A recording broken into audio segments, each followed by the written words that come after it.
Good morning बच्चों, एक बार फिर आपका स्वागत है। हम पढ़ रहे हैं कक्षा 8 हिंदी पुस्तक का 7वां अध्याय क्या निराश हुआ जाए, पाठ के लेखक हजारी प्रसाद द्विवेदी। इसका शेष भाग अब इस वीडियो में हम पढ़ते हैं। देखो, इससे पहले हमने पढ़ा कि आजकल के समाचार पत्रों में डकैती, चोरी, तस्करी और भ्रष्टाचार के समाचार भरे होते हैं। लोगों को एक दूसरे में दोष ही नजर आते हैं, गुणों की कोई चर्चा नहीं करता। आप भी अपने आसपास ऐसे लोगों को देखते होंगे जो एक दूसरे की बुराई करते रहते हैं। फिर देखो, यानी क्या ऐसे ही भारतवर्ष की महात्मा गांधी और तिलक ने कल्पना की थी, कैसे भारत की, कि जहाँ के लोग एक दूसरे में अवगुण को खोजे और उसमें रस ले। ये बहुत ही गलत बात है। यहाँ पर आज भी कानून को धर्म से ऊपर, देखो, भारत सदा कानून को धर्म के रूप में देखता आ रहा है। आज एकाएक कानून और धर्म में अंतर कर दिया गया है। धर्म को धोखा नहीं दिया जा सकता है, यानी ईश्वर से कोई नहीं बचा जा सकता। कानून से बच सकता है पर धर्म से नहीं बचा जा सकता। तो बच्चों देखो, यहाँ तक हमने पढ़ा था कि किसी की बुराई में रस लेना बुरी बात है और किसी की अच्छाई में रस लेना और उसे उजागर नहीं करना और भी बुरी बात है। यहाँ तक हमने पढ़ा था लोग चित्त में अच्छाई के प्रति अच्छी भावना जगती है, यानी अच्छाई के प्रति हमारे मन की भावना भी अच्छी होती है। तो देखिए, इस निबंध का अगला भाग हम पढ़ते हैं। एक बार रेलवे स्टेशन पर, यानी लेखक अपनी ही कोई घटना बता रहा है और चर्चा कर रहा है हमारे साथ कि एक बार रेलवे स्टेशन पर टिकट लेते हुए गलती से मैंने 10 के बजाय 100 रुपये का नोट दिया।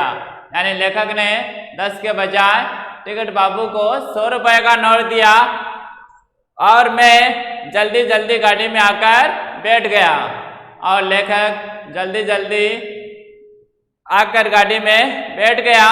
थोड़ी देर में टिकट बाबू उन दिनों के सेकंड क्लास के डिब्बे में हर आदमी का चेहरा पहचानता हुआ उपस्थित हुआ।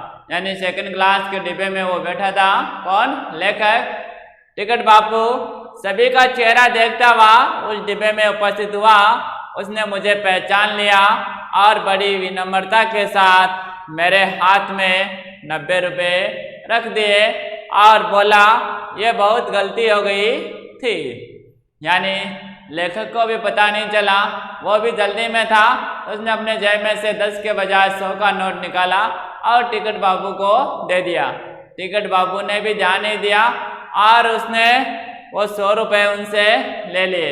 जब पता चलता है तब तक लेखक ट्रेन में आकर बैठ जाता है, लेकिन टिकट बाबू सबका चेहरा पहचानते हुए और उसके पास आता है और उसे 90 रुपये थमा देता है और कहता है, यह बहुत गलती हो गई थी। यानी गलती से मैंने भी आपको 90 रुपये उस समय नहीं दिया। भूलवश आपने भी नहीं देखा और मैंने भी नहीं देखा। यानी मैंने भी उस समय नहीं देखा और आपने भी नहीं देखा। उसके चेहरे पर विचित्र संतोष की गरिमा थी। मैं चकित रह गया। चकित रह जाना, आश्चर्यचकित रह जाना। यानी इस जमाने में भला कोई व्यक्ति तो ऐसा है जो ईमानदारी से कार्य करता है।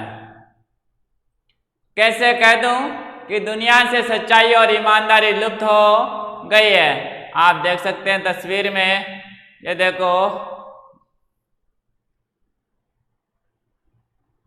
यानी कैसे कह दूं कि दुनिया से सच्चाई और ईमानदारी लुप्त हो गई है। लुप्त का मतलब होता है गायब हो गई है। वैसी अनेक अवांछित घटनाएं भी हुई है, परंतु ये घटना ठगी और कि अनेक घटनाओं से अधिक शक्तिशाली है। देखो, ठगी यानी ठगना, और वंचना का अर्थ होता है धोखा देना। वंचना का अर्थ क्या होता है? धोखा देना। वंचना का अर्थ होता है धोखा देना। वंचना का अर्थ क्या होता है? धोखा देना।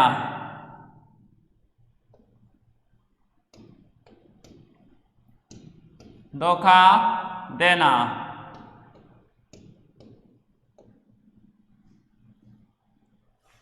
यानी लेखक कह रहा है कि मैं कैसे कह दूं कि इस दुनिया से सच्चाई और ईमानदारी लुप्त हो गई है। यानी ऐसे लोग भी हैं जो ईमानदार हैं और सच्चाई का साथ देने वाले हैं। इसका उदाहरण लेखक ने आपको बताया। आप देखो कि अनेक घटनाओं से अधिक शक्तिशाली है। एक बार मैं बस से यात्रा कर रहा था। अब लेखक यहाँ दूसरा प्रसंग बता रहा है। एक बार मैं बस से यात्रा कर रहा था। मेरे साथ मेरी पत्नी और 3 बच्चे भी थे। लेखक कह रहे हैं कि एक बार मैं बस से यात्रा कर रहा था। मेरे साथ मेरी पत्नी और 3 बच्चे भी थे। बस में कुछ खराबी थी। रुक रुक कर चलती थी। रुक रुक कर चलती थी। जैसे हमने कक्षा 8 में पढ़ा था बस की यात्रा, वैसे ही यह बस थी। यानी बस की स्थिति खराब थी। गंतव्य से कोई 8 किलोमीटर, गंतव्य का मतलब होता है जहां हमें पहुंचना होता है, वो स्थान। गंतव्य से कोई 8 किलोमीटर पहले ही एक निर्जन का मतलब होता है जहां कोई जन निवास नहीं करता हो, यानी सुनसान। निर्जन का अर्थ होता है सुनसान। निर्जन का अर्थ होता है सुनसान। क्या होता है? सुनसान। अर्थात जहां कोई जन नहीं रहते हैं, अर्थात जहां कोई लोग नहीं रहते हैं, उस स्थान को निर्जन या सुनसान। मैं बस ने जवाब दे दिया, अर्थात बस रुक गई। रात के कोई 10 बजे होंगे। बस में यात्री घबरा गए।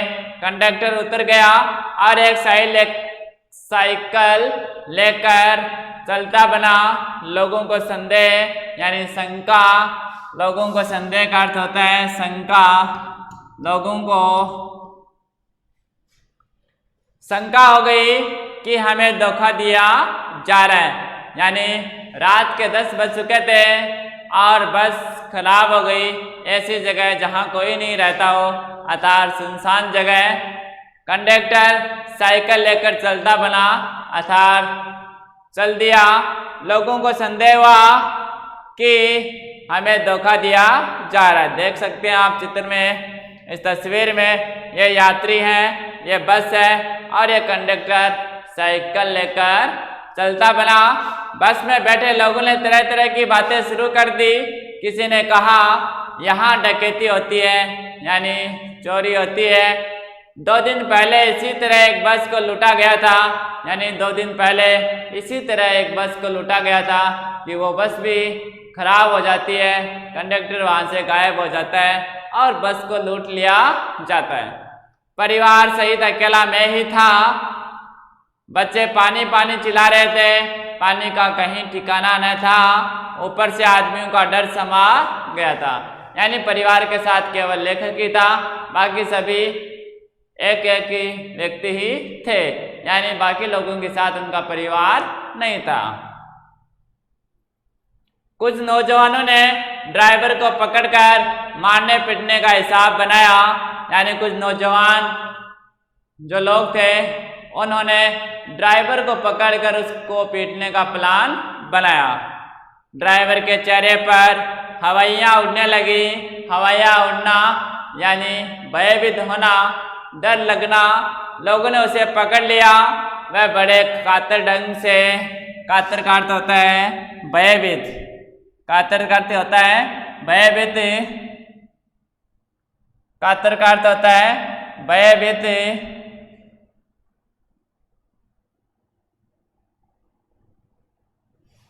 कातर का अर्थ होता है भयभीत। देखते हैं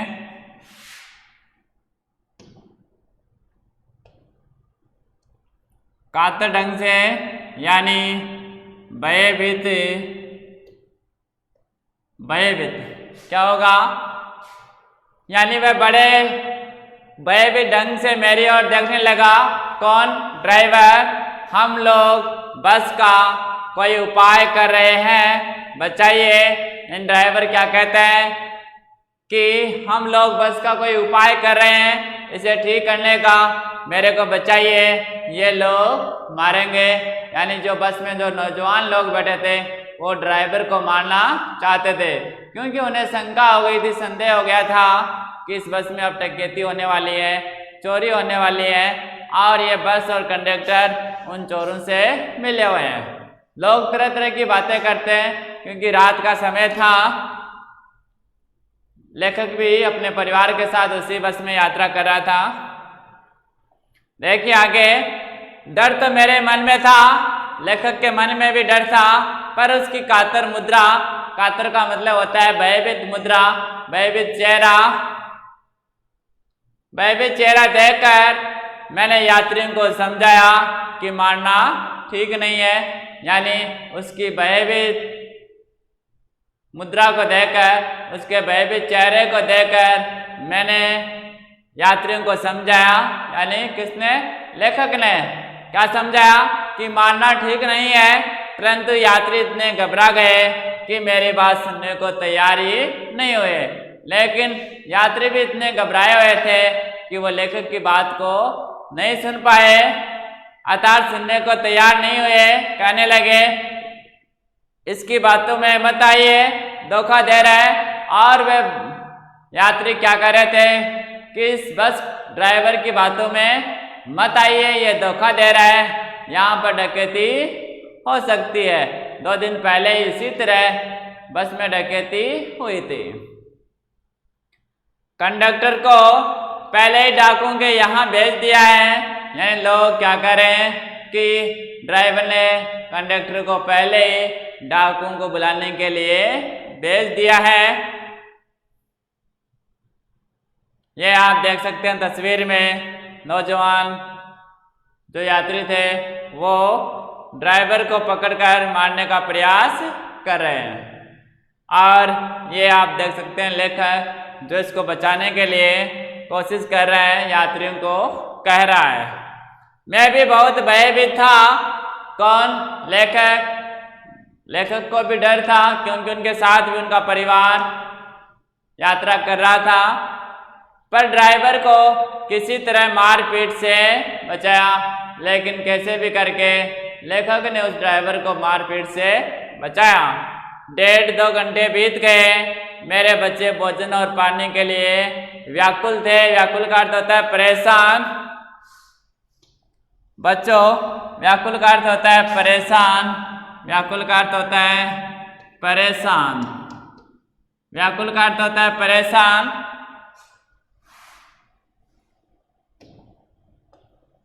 व्याकुल का अर्थ होता है परेशान। मेरी और पत्नी की हालत बुरी थी। लोगों ने ड्राइवर को मारा तो नहीं, पर उसे बस से उतारकर एक जगह घेर कर रखा।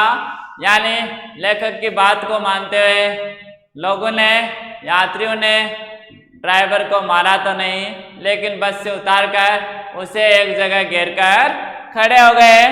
कोई भी दुर्घटना होती तो पहले ड्राइवर को समाप्त कर देना उन्हें उचित जान पड़ता। यदि चोरी होती, डकैती होती, तो वो यात्री सबसे पहले उस ड्राइवर को मारने का प्लान बनाते, अर्थात सबसे पहले ड्राइवर को समाप्त करते। मेरे गिड़गिड़ाने का कोई विशेष असर नहीं रहा, असर नहीं पड़ा। इसी समय क्या देखता हूँ, यानी लेखक ड्राइवर को बचाने का भरपूर प्रयास कर रहा था, लेकिन उनका जो असर है वो, उनका असर कोई विशेष खास नहीं रहा। इस समय क्या देखता हूँ कि एक खाली बस चली आ रही है और उस पर हमारा बस कंडक्टर भी बैठा हुआ है। यानी उसी समय वो क्या देखता है कि एक खाली बस चली आ रही है और उसी बस में उस बस का कंडक्टर है वो भी बैठा हुआ है। उसने आते ही कहा अड्डे से नई बस लाया हूँ। उसने आते ही क्या कहा कि अड्डे से नई बस लाया हूँ, इस बस पर बैठिए। यानी उन यात्रियों के लिए वो दूसरी बस लाने के लिए गया था। और आप देख सकते हैं उन यात्रियों ने उस बस ड्राइवर और कंडक्टर के बारे में कैसी कैसी बातें सोच रहे थे। वह बस चलाने लायक नहीं है। वह कह रहा है कि मैं बस अड्डे से नई बस लाया हूँ और ये बस अब चलाने लायक नहीं है। फिर मेरे पास एक लोटे में पानी और थोड़ा दूध लेकर आया और बोला, पंडित जी, बच्चों का रोना मुझसे देखा नहीं गया। वहीं दूध मिल गया, थोड़ा लेता आया। और लेकर के जो बच्चे थे उनके लिए वो कंडक्टर दूध लेकर आया, क्योंकि कंडक्टर से उनका रोना नहीं देखा गया। यात्रियों में फिर जान आई, सबने उसे धन्यवाद दिया। यानी ये वही यात्री थे जो बस और बस ड्राइवर और कंडक्टर के बारे में किस किस प्रकार की बातें कर रहे थे, कितना उनको गलत समझ रहे थे। लेकिन फिर सबने उसे धन्यवाद दिया, ड्राइवर से माफ़ी मांगी और 12 बजे से पहले ही सब लोग बस अड्डे पहुंच गए। और 12 बजने से पहले ही सब लोग बस अड्डे पहुंच गए। कहने का से यह है कि आज भी इस संसार, इस जगत में ऐसे लोग भी हैं जो मानव मात्र के लिए, मानव की सेवा के लिए तत्पर रहते हैं, अर्थात निस्वार्थ सेवा करने वाले लोग भी हैं। सभी ही लोग गलत नहीं होते। इस प्रसंग से हमें यही शिक्षा मिलती है और व्यक्ति को निराश नहीं होना चाहिए, उसे अंत तक अच्छे परिणाम की आशा रखनी चाहिए, क्योंकि कभी भी अच्छा हो सकता है। जीवन में है वो कभी भी किसी भी मोड़ से अच्छी शुरुआत कर सकता है। कैसे कहूँ कि मनुष्यता एकदम समाप्त हो गई है, कैसे कहूँ कि लोगों में दया माया रही नहीं गई। जीवन में जाने कितनी ऐसी घटनाएं हुई हैं जिन्हें मैं भूल नहीं सकता। यानी लेखक कहता है कि जीवन में न जाने ऐसी कितनी घटनाएं घटित होती है जिन्हें मैं भूल नहीं सकता। ठगा भी गया हूँ, यानी धोखा भी हुआ है, धोखा भी खाया है, परंतु बहुत कम स्थलों पर विश्वासघात नाम की चीज मिलती है। केवल उन्हीं बातों का हिसाब रखो जिनमें धोखा खाया है, तो जीवन कष्टकर हो जाएगा। परंतु ऐसी घटनाएं भी बहुत कम नहीं है जब लोगों ने अकारण यानी बिना कारण के सहायता की है, निराश मन को ढांढस दिया है और हिम्मत बढ़ाई है। यानी लेखक कह रहे हैं कि हम धोखा खाते हैं या ठगे जाते हैं, उन बातों को ही याद ना रखें। हमारे जीवन में ऐसी बहुत सी घटनाएं घटित हैं जो लोग बिना कारण ही हमारी सहायता करते हैं, हमारी मदद करते हैं। ऐसी बातों को याद करके मन को ढांढस और हिम्मत बंधा सकते हैं। कविवर रविंद्रनाथ ठाकुर ने अपने प्रार्थना गीत में भगवान से प्रार्थना की थी कि संसार में केवल नुकसान ही उठाना पड़े, धोखा ही खाना पड़े, तो ऐसे अवसरों पर भी हे प्रभु मुझे ऐसी शक्ति दो कि मैं तुम्हारे ऊपर संदेह न करूं। बहुत ही अच्छी बात कही है। देखिए एक बार फिर से कविवर रविंद्रनाथ ठाकुर ने अपने प्रार्थना गीत में भगवान से प्रार्थना की है, ईश्वर से प्रार्थना की है कि संसार में केवल नुकसान ही उठाना पड़े। यदि संसार में मुझे नुकसान ही उठाना पड़े, धोखा ही खाना पड़े, तो ऐसे अवसरों पर भी यानी ऐसे समय में भी हे प्रभु मुझे ऐसी शक्ति दो कि मैं तुम्हारे ऊपर संदेह न करूं। बहुत ही अच्छी और प्रेरणादायक ये पंक्तियां हैं। आप भी इन पंक्तियों पर विशेष गौर करें। देखिए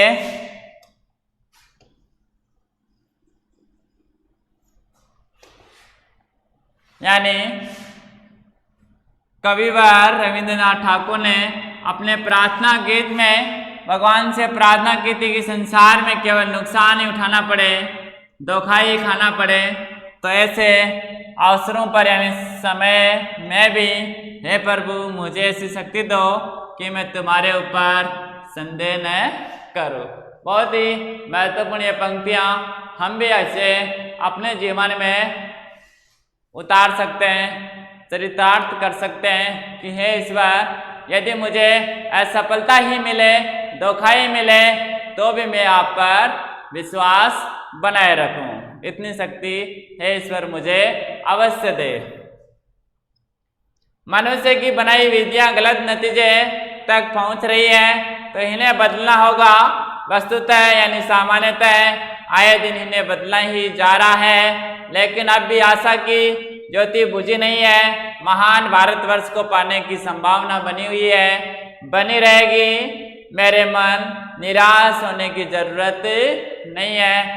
हमें अपने मन से बार बार ये कहना है कि हे मेरे मन, निराश होने की जरूरत नहीं है। अर्थात व्यक्ति को हिम्मत और हौसला हर समय रखना चाहिए। हजारी प्रसाद द्विवेदी का ये प्रसिद्ध निबंध क्या निराश हुआ जाए, बहुत ही अच्छा निबंध हमने पढ़ा। देखिए नीचे की 3 पंक्तियां एक बार फिर से कि मनुष्य की बनाई विधियां गलत नतीजे तक पहुंच रही है, यानी मनुष्य द्वारा बनाए गए नियम गलत नतीजे तक पहुंच रहे हैं तो इन्हें बदलना होगा। यदि उनका गलत अर्थ निकल रहा है, गलत राहों पर वो जा रहे हैं तो हमें इन्हें बदलना होगा। वस्तुतः आए दिन इन्हें बदला ही जा रहा है। सामान्यतः ऐसे नियमों को बदला ही जा रहा है, लेकिन अब भी आशा की ज्योति बुझी नहीं है। लेकिन आशा की ज्योति अर्थात व्यक्ति को उम्मीद बनाए रखना चाहिए, आशा बनाए रखनी चाहिए। महान भारतवर्ष को पाने की संभावना बनी हुई है और बनी रहेगी। हे मेरे मन, निराश होने की जरूरत नहीं है। हजारी प्रसाद द्विवेदी का ये प्रसिद्ध निबंध हमने देखा, शीर्षक था क्या निराश हुआ जाए। यही प्रेरणा मिलती है कि व्यक्ति को अंतिम क्षण तक उम्मीद रखनी चाहिए कि जरूर कुछ अच्छा होगा। इसी के साथ बच्चों धन्यवाद, आपने सुना। मिलते हैं अगले वीडियो में इनके प्रश्न उत्तर लेकर, तब तक के लिए धन्यवाद।